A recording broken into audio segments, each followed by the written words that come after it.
Welcome to the award-winning Saints Happy Hour podcast. Seriously, this podcast has won awards. American standards are dropping every day. The show features Ralph, the best host in the world, who can barely pronounce his own name, much less anyone else's. Marcus Marquez Callaway. Dave is that dude who loves taking bathroom breaks. He's mad about almost anything, so make sure to lower your volume when he speaks. Put that freaking clown meme back up that I made. Jesus Christ. Andrew has sources, watches tapes, and knows football. He rarely shows up on time and wants to commit crimes to help the Saints win. Sean Payton would have done illegal things. Don't tell me I'm wrong, because you know it's true. Oh, and there's also Kevin, who is great at doing mock drafts, but struggles to actually watch Saints games or have a functioning relationship. Budrich wants to know how the doctor's doing. That ended. Anyway, grab a drink, sit back, and enjoy the insanity. All right, everybody, welcome to another edition of Saints Happy Hour podcast. As always, we are brought to you by Hard Hide Ponchatoula Strawberry Whiskey. Dave, it's game day.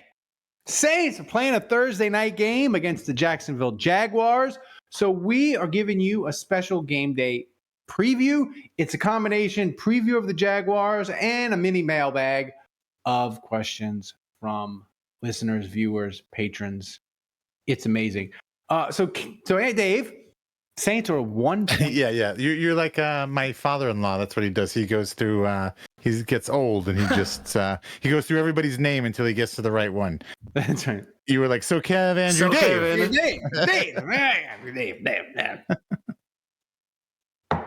The Saints are, as we record this podcast, we'll be honest with the people. We record some of the weekly ones, the mailbag ones after the main show, because that's why my eyes are glassed over because I'm drunk, and we're recording this.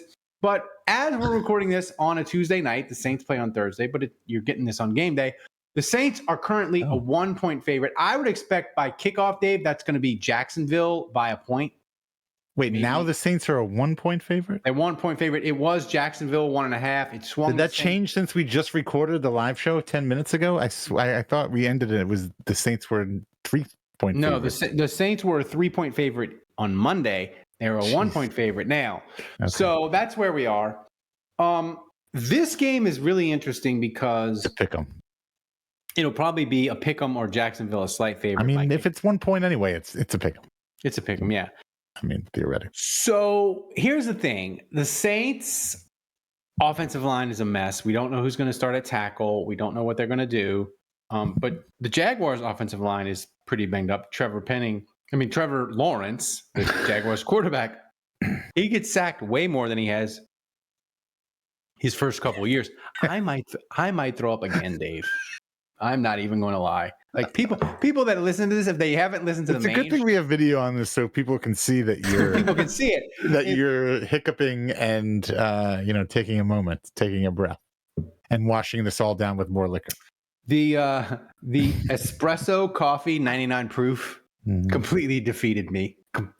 Just defeated me. I am not too big of a man to admit when I am licked. The espresso liqueur destroyed me. It's the 85 Bears or the 2011 Saints. But the Jaguars. Sure, Bill Vinovich. Here's the thing with the Jaguars, Dave, that I think gives the Saints a fighting chance in this game. The Jaguars, they only have 12 sacks as a team. And they're a little beat up too. They're a little beat up, but here's the thing. Josh Allen, their defensive lineman, he's exceptional. He's in a contract year. He has 7 of their 12 sacks. They only have 4 guys on their team that have sacks. If you add Josh Allen and Walker, that is 9.5 of their 12 sacks. Right. So here's my point with this game. If the Saints can just figure out how to block Josh Allen, I think they can move the ball. It's okay. What makes you think that they're going to figure out how to block Josh Allen? I mean, the problem with that is it's like if they're going to figure out how to block, if they're actually successfully going to figure out how to block Josh Allen, that means they're going to be using resources from somewhere else, whether it's other offensive linemen, or whether pulling, people from the left side pulling or whatever. or right side pulling, or whether it's running backs chipping or whatever, which then leaves you shorthanded to make a play. This is a terrible matchup. I hate this. I don't like it at all. I didn't predict the Saints to win. I'm predicting the Jaguars to win. This is no bueno. No bueno. Me no likey. I just feel like though, Dave, for this why do you think that they're gonna all of a sudden be able to block Josh Allen of all people? They haven't been able to block whoever the hell was on the Texans. I just feel like on a short week, you condense the plan. On a short week, it makes everything worse. It's shorter. We're not good. We need help. We need more time. We don't need less time. Former LSU. Nobody says, "Oh my gosh, I can't figure this out." Hey, please hurry. Let me hurry up and figure this out. I'm just saying, like, I think they're going to be able to move the ball. No, you don't see. This is Ralph. Look, there's a difference between thinking they're going to be able to move the ball and hoping they're going to be able to. You are hoping they are going to be able to move the ball. You don't think they're going to be able to ball. There's no rational atom in your brain that could possibly be telling you filled with hope and alcohol, Dave. All right. I'm just like, here's the thing. Like, the Saints one time, what year did they play? I don't mean to be like really. I'm sorry. I know I'm Dave Downer. I know but like I think right now things are snowballing and they're getting worse. Only because of like injuries on the offensive line. Like we already had with our starters, our offensive line sucked. With the 5 best guys we had on this roster, our offensive line sucked. And now like 3 of those guys are gone, which means our offensive line is that much worse. Yeah, I'm trying to remember. And you think all of a sudden, here's the thing. You were the Thomas. Where's my sound? Ralph was the one who thought that things were going to change because they beat the New England Patriots, who are proving to be possibly the worst team in the NFL. Possibly the worst team in the NFL. Here's the thing, Dave. Almost 8 years to the day, 2015. Thursday, October 15th, the 1-4 Saints played Thursday, October 15th, 2015. 10-15-15. The 1-4 Saints played the 5-0 Atlanta Falcons, and the Saints won 31-21. They started a guy, Tony Yules, at one of the tackle spots. I'm just saying. All right, I know. We just need a little magic, a little shenanigans. I mean, you're right. This and that. Like happens, it can happen. Like Thursday night, shit can happen. I know. I feel like. But again, you're not thinking that. You're hoping. You don't really have any support, any scientific evidence to back this up. No, I don't. But here's my thing. I truly believe this game is going to go one of 2 ways. Either the Jaguars are going to stomp the Saints into the dirt, and Al Michaels and Kurt Herbstreit are going to be like, "Oh, the Jaguars, they're a real contender in the AFC. They're beating the Saints 40-0. Doesn't Dennis Allen look sad? He may need to make changes." Or the middle of the third quarter, Al Michaels is going to be real excited because the game's going to be crazy and weird and wonky, and there's going to be a ton of shenanigans. And Al Michaels usually just sleepwalks through these Thursday night games. All right, now hold on a second, because you just said you think the Saints are going to like blow this out of the water, and they're going to put up a bunch of points. Either or, like it. I don't see the Jaguars winning like a really close game. I see the Saints either winning an ugly, disgusting game, or the Jaguars winning by 3 touchdowns.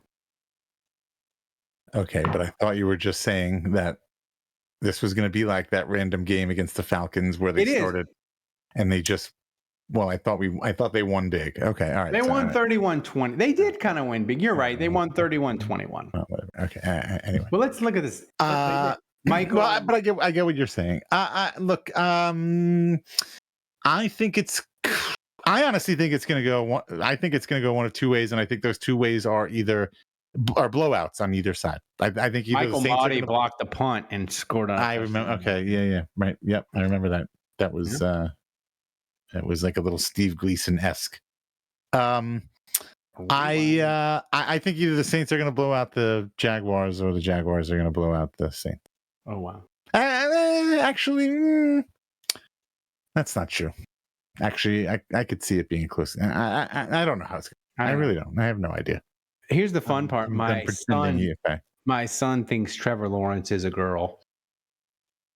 Hey, look, if you've ever watched The Sopranos or Nurse Jackie, if you are familiar with Edie Falco at all, and you're comfortable with Edie Falco at all, like having been if you've invited Edie Falco into your home over any of these years, over the last 20 years that she's graced your television screen, if you're comfortable with her at all, and then you go from Edie Falco and then you look at Trevor Lawrence, it's jarring because they look so much alike to me, and which makes Trevor Lawrence look like a girl. I do think he is a very effeminate looking woman. I mean, man. Sorry.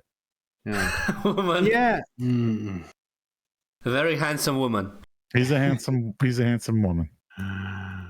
He's a beautiful man. So before we get to the mailbag, Dave, I always ask Kevin when we do these previews. Well, before we get to that, if I said to you, you can't predict the score or say the Jaguars are gonna have 5 turnovers. But if I said to you, you can have either the Saints do one thing really well or have one player have a really great game, not Derek Carr, who would you pick?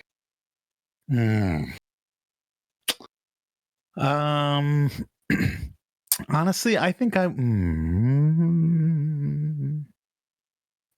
would go with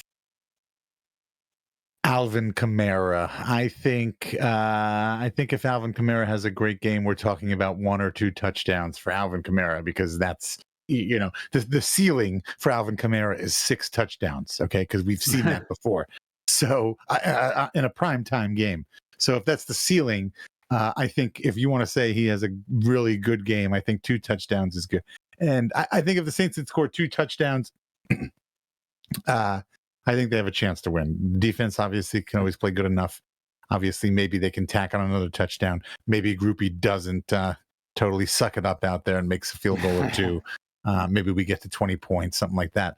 And the only reason I don't say like Michael Thomas or Chris Olave, because receivers like that, like you could put up 100 yards and have a good game, but that doesn't necessarily mean you get in the end zone. Right. I feel like if you're a running back, if you're Alvin Kamara and you have a very good game, that means you're getting in the end zone. So I'm taking Alvin Kamara. I think if you told me to pick one player, I would pick Michael Thomas, and I would see this. But he could have 130 yards, but doesn't mean he gets in the end zone. Michael Thomas gets like 120 yards, 2 touchdowns, and the Saints are winning by like 10 or 14 points with like 2 minutes to go. And Michael Thomas and Derek Carr and the entire offense is around Pete Carmichael, and they're hugging him and they're saying, he's our boy. Yeah. The fans are mean to him. We are behind him, and it'll be right there. It'll be lovely, and we'll be excited, and fans on Twitter will be infuriated. But it would be fun. It would be a great scene, like guys hugging, like maybe even give Pete Carmichael a Gatorade bath. Well, if that's not happening. If that happens, I'll be right there to see it. I'll be there, second row, right behind the Saints bench on Thursday night. I don't know. Again, maybe this is crazy to say, but I feel like Michael Thomas has had great games and the Saints have lost. Yeah. But I don't feel like you could say the same. I feel like whenever Alvin Kamara has a great game, they always win. They always, like rarely are you like Alvin Kamara had 125 yards rushing and 2 touchdowns, and the Saints lost. Because here's the thing: if you run the ball good, you usually win the game. Yep, exactly. So, all right, Thomas, it's mailbag time. What do you got for us? All right, first question. Oops, forgot to switch something. My 1 chest second. hurts so bad, Dave. Go ahead, Thomas. Still bringing this up. Now, Saints Rabbit asks, what was... We already answered. Sorry, I haven't. I forgot to switch. I drank with Ralph. Jesus.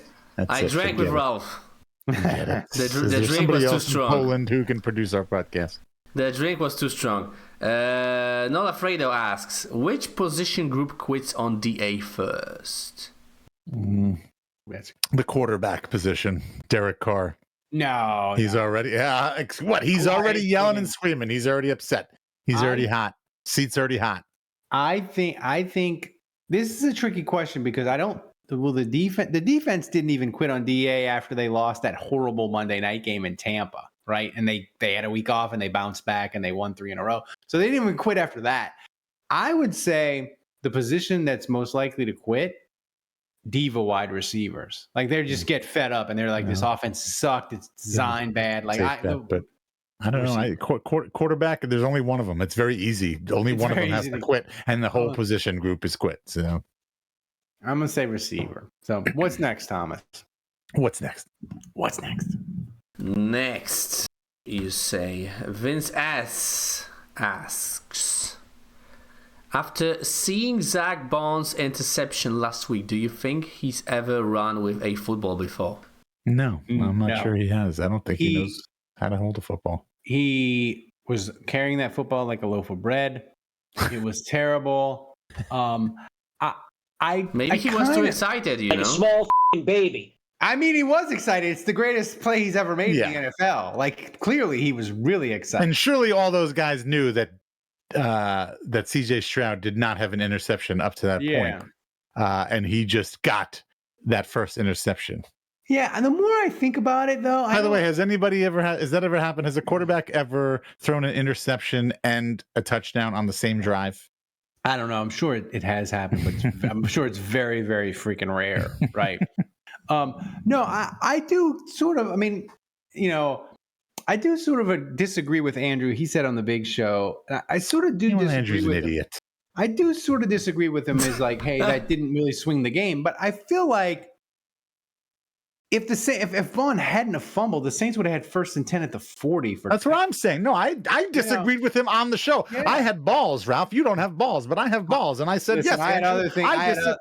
Was that before or after I vomited? Yeah, I think it was before. But I disagree with him. I think if Vaughn holds on to that and the Saints are right there, they score the easy touchdown. It's a 10-point swing. I think it's 3. Even if they score a field goal, right? Texans don't score anything. Right, it's a 10-point swing in a 7-point game. I think it's a big difference maker. I also think our defense plays a hell of a lot better when they have a lead. I think the Saints getting a lead is huge, very, very huge. If they can, if you give them 2 touchdowns early somehow, if you can, 10 points, yeah. I think then you're verging on like potential shutout territory because then they can just shut everything down. Yeah, I think the thing is, it's true this year, but last year it wasn't, and you made fun of it, was when the Saints defense gets a lead, then they can harass and sack quarterbacks. Yeah, no. And we kept saying last year it was going to happen, and it never did. No. But I think this year it's kind of true. It's absolutely true. Because here's the thing. Carl Granderson is an elite pass rusher, and when the Saints get ahead, he can pin his ears back and go. He's the next Trey Hendricks. Well, he's not except he's under contract. Except he's under contract for 4 more years. So, Thomas, what's next? All right, final question from Saints Rabbits. At this point, which is a better option? Playing Vic Blunderhill? No, that might be better than Trevor. Penalty, yeah. I like Vic Blunderhill. That's good. That's pretty good. That's quality. Pretty good. Playing strong to very strong. Playing with 4 linemen and extra tight ends, or just putting an NFL-sanctioned construction barrel out there? This is tough. The thing is, the nerds and schematic people would say play the extra tight end and all yada, yada, yada. but I feel like an NFL sanctioned construction barrel, Dave, it'll give you consistency every play. Like, I don't know if the Saints tight ends can block. The construction barrel, he's going to give you the same effort. Yeah, every quality, play. every single play. I mean, I guess my question, though, which isn't answered in the question, but like if we play the construction barrel, does that count as one of our 11 players? Can we still play 11? Then can we? No, can we no, I think it would count as 11. All right. Well, I think it would count as the one. So I don't think you could play. I don't think you could play 11 guys and the construction barrel. That'd be illegal. But the construction barrel is probably it's probably better than penning. So here's the problem. Here's the downside of the construction barrel. We know Pete Carmichael doesn't like to run motion, and he's starting to run motion now. Finally, if you put the construction barrel in, you can't run motion. And then maybe you could put it on the side and roll it. Well, the construction barrel is an offensive lineman. They're not going to be running in motion. That's true. Well, yeah, but that's true. No, and also the thing about the construction barrel is like Derek Carr knows where it's going to be at all times. So like you could potentially use it, to run interference or set like a pick or something like that. And here's the thing with the construction barrel: is it full? Is it like an? No, I'm thinking like cement. Cement is it? Yeah, I mean, you're not moving this construction barrel. Well, but what if it's filled with oil? Could you pop the top and like? No, I'm thinking this is like cement filled. Like you are not moving this construction. Or like a chemical. Like, I mean, I don't know. Like if it's like sulfuric acid in the barrel. Like Saints Rabbit, you need to be more descriptive in your questions. I'm just saying, like, you need to make sure you cover all. The bases. more I'm thinking about it, though, the barrel, he gives you consistent effort and consistent quality every single play, and he gives you flexibility. You can put him on its side, you can put him straight up, you could fill it with sulfuric acid, you could fill it with oil, you could fill it with sand. I really lean towards the barrel. All right. Yeah, I think I'm with you. Yeah. So, guys, enjoy the game Thursday. Listen to the show. And by the way, subscribe to Saints Happy Hour wherever you get your podcast. That's all we say. Like, if you find this on Saints Happy, if you find this on YouTube, and you're like, hey, I haven't found this before, listen to us, subscribe wherever you get your podcast, and just listen to us for a couple weeks and see if you like us. That's all we ask. We're award-winning. We have fun. We have a good time. I sometimes drink to excess and throw up and during the show. And puke during the show. I'm just saying, no other Saints podcast is giving you that. They're giving you X's and O's. They're giving you this. They're giving you that. They're giving you quality. They're giving you sources and all this. No. We are authentic. We throw up during the shows. So for Dave, for Thomas running the show back in Poland, best producer on earth, as always doing a fantastic job, guys. Thanks for joining us. Enjoy Saints Jags tonight, and check us out after the show. After the game, we'll be doing an instant reaction podcast. Thanks for joining us. Until next time, the bar is closed.